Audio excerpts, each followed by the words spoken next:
Hi friends, welcome back to పట్టి kitchen. ఈరోజు మన కిచెన్లో 6 అప్పడాలతో రుచికరమైన వంటని ఎలా చేయాలనేది నేను మీకు చూపిస్తానండి.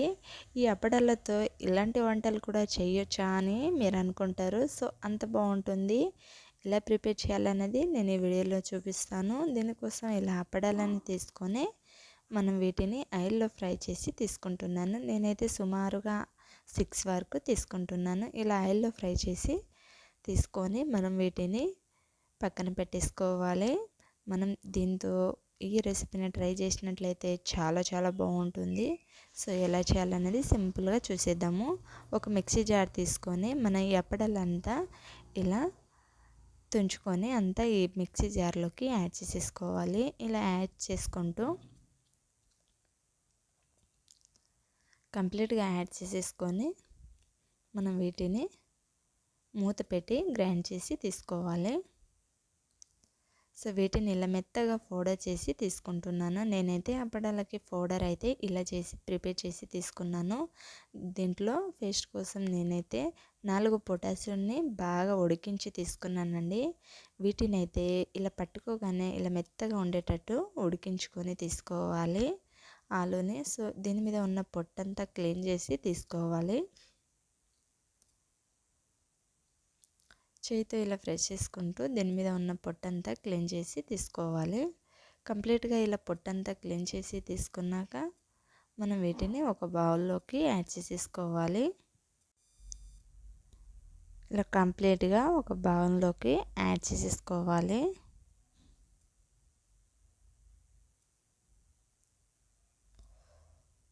సో వీటిని ఇలా యాడ్ చేసేసుకొని ఇలా తురుముకోవడానికి ఒక స్లైసర్ తీసుకొని దీనికి మనకి ఇలా సన్నగా తురుముకొని తీసుకోవాలి.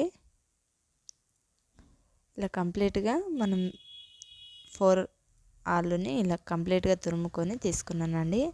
ఇలా తురుముకుంటే మనకి చాలా బాగుంటుంది. సో ఇలా తురుముకున్న దాంట్లోకి కొంచెం కరివేపాకుని కొంచెం పుదీనాని యాడ్ చేసుకోవాలి.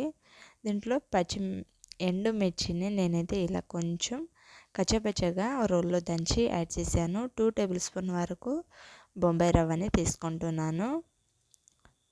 దీంట్లో కొంచెం బియ్యం పిండిని కూడా యాడ్ చేస్తున్నాను.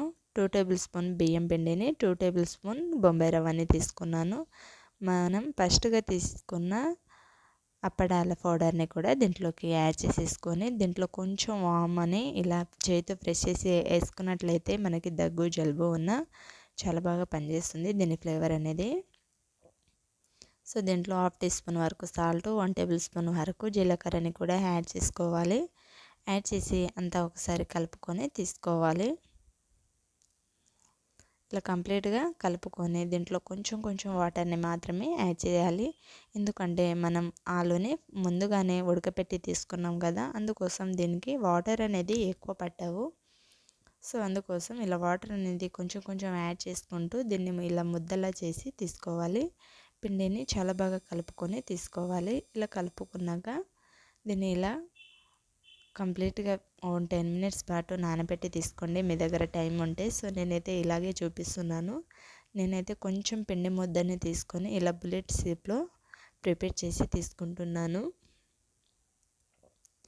ఇలా సేమ్ ప్రాసెస్లో చిన్న పిండి ముద్దని తీసుకొని ఇలా ఒత్తుకుంటూ తీసుకుంటే మనకి ఇలా బుల్లెట్ షేప్లో చాలా ఈజీగా వచ్చేస్తుంది. సో కంప్లీట్గా ఇలా చేసి నేను ఒక ప్లేట్లో పెట్టి తీసుకున్నాను. ఇలా పక్కన పెట్టేసి వాటిని స్టవ్ మీద ఒక కడాయి పెట్టుకొని డీకి సరిపడా ఆయిల్ని పెట్టుకొని బాగా హీట్ అయ్యాక మనం చేసి పెట్టుకున్న రెసిపీని దీంట్లోకి యాడ్ చేసేసుకోవాలి. ఒకటొకటిగా యాడ్ చేసుకోండి. 2-3 ఒకేసారి వేయడం వలన అతుక్కుపోయి మనకి సరిగా రావు. సో అందుకోసం ఒకటొకటిగా యాడ్ చేసుకుంటూ వీటిని కాల్చేటప్పుడు గ్యాస్ అనేది హై టు మీడియం ఫ్లేమ్లో పెట్టి కూడా కాల్చుకోవచ్చు. అయితేనే దీని ఫ్లేవర్ అనేది లోపల నుంచి వేగి చాలా బాగుంటుంది. ఎప్పుడైనా సరే వీటిని మాత్రం హై ఫ్లేమ్లోనే వేయించుకోండి. సో వీటిని మధ్యలో కలుపుకుంటూ ఇలా గోల్డెన్ బ్రౌన్ కలర్ వచ్చేంత వరకు ఫ్రై చేసుకొని వీటిని తీసి ఒక బౌల్లోకి యాడ్ చేసేసుకోవాలి. ఇలాంటి ఒక ప్లేట్ తీసుకొని ప్లేట్లోకి యాడ్ చేసేసుకోవాలి. ఇలా కంప్లీట్గా ఇలా యాడ్ చేసుకొని వీటిని టమాటో సాస్తో తినండి. టేస్ట్ అనేది చాలా బాగుంటుందండి. మా పిల్లలైతే చాలా చాలా బాగా తిన్నారు. టమాటో సాస్ని ఇలా సర్వ్ చేసుకొని తిన్నట్లయితే కమ్మగా ఉంటుంది. టేస్ట్ అనేది రెట్టింపు అవుతుంది. సో ఈ రెసిపీని చూసి మీరు డెఫినెట్గా ట్రై చేస్తే ఎలా వచ్చిందో నాతో కామెంట్ చేయండి. మీకు ఎలాంటి డౌట్స్ ఉన్నా కామెంట్ చేసి తెలుసుకోండి. ఇలాంటి మరిన్ని రెసిపీస్ కోసం పొట్టి కిచెన్ ఛానల్ని సబ్స్క్రైబ్ చేసుకోండి. తప్పకుండా వీడియో నచ్చితే ఒక లైక్ చేయండి. మీ ఫ్రెండ్స్కి రిలేటివ్స్కి షేర్ చేయండి. ఇలా తుంచి చూస్తే మనకి ఎంతో మెత్తగా ఎంతో రుచికరమైన కమ్మటి 6 అప్పడాలతో రుచికరమైన వంటని రెడీ చేసేసాం కదా. మీరు ట్రై చేయండి. Thank you for watching.